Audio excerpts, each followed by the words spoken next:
It's all in that one bag.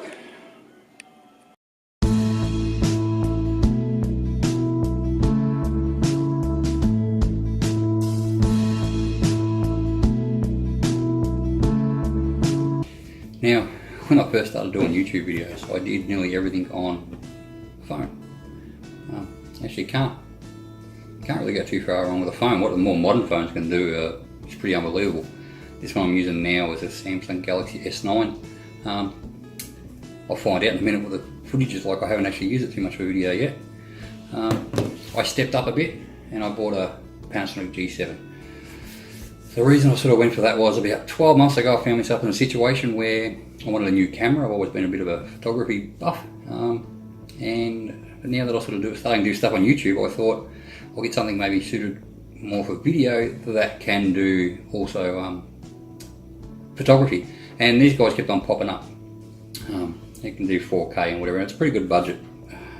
Addition of a little Rode microphone, that helped heaps compared to the phone. I do mainly outdoor stuff, and as anyone who films outdoors will know, wind affects your audio so much it's not funny. So that really helps. So that's a good stable little platform. We still build on that with better lenses and things, but yes, a good microphone and a good little 4K camera is very good. For other stuff, now I used to use a little Chinese like GoPro clone, I guess, and it was okay in very bright days. And then I decided to invest in a GoPro Hero 5. The reason for that was just GoPro's always been good. It's got some stabilisation in it, and that helps a fair bit. But so that gives me in between shots, I can do things in water, or I can mount it. I've done shots with it mounted upside down underneath my car and things like that, and it does pretty well. They're not that much better than the Chinese ones these days, I've got to admit. Like, they got some good features, but I don't really use 4K in it. I like to downsize video.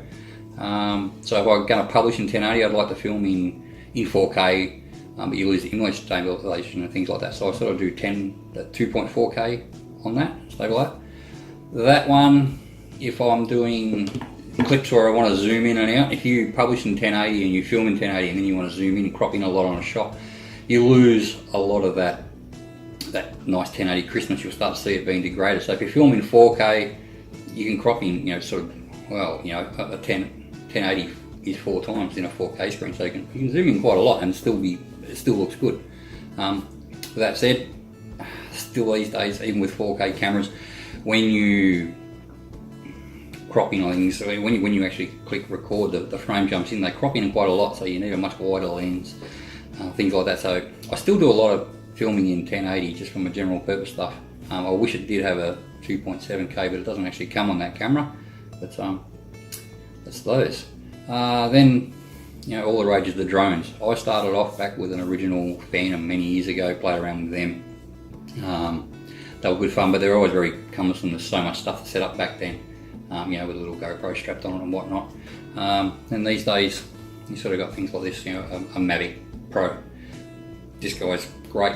You still got to be a bit of an enthusiast with them, but one of the things I have found with it is the software. It's not so much the drone. The drone's very good, but the software that's associated with it sometimes is only so-so. I use aftermarket software and the genuine DJI stuff, but quite often I've found that they'll do an update and then things don't work very well for a while. You tie your phone up with it, so your phone's sort of locked into the whole system. So you constantly, they're good, they can pack away, but it's definitely got some little. You want a quick drone shot, they're not really that quick. You still got to piss fart around with lots of to get it all happening and flying. But when it's all working right, it's great. They're really, really good. They fold down in your bag, and that's a pretty good blend. If you can't get some good production out of that, then it's not your equipment letting you down. It's just your ability. So I'm still learning all this stuff, but I'll do maybe a bit more in-depth review on some of the different stuff that I'm using and just sort of show you how it works, and pros and cons. But that's a fair bit of money to be spent there, but not huge amounts. The camera's probably takes some phenomenal shots. So I've always been very impressed with what that camera can do. And it takes better photos than what it was given credit for. You know, sort of some of the reviews that I did on it. It's a good step in technology.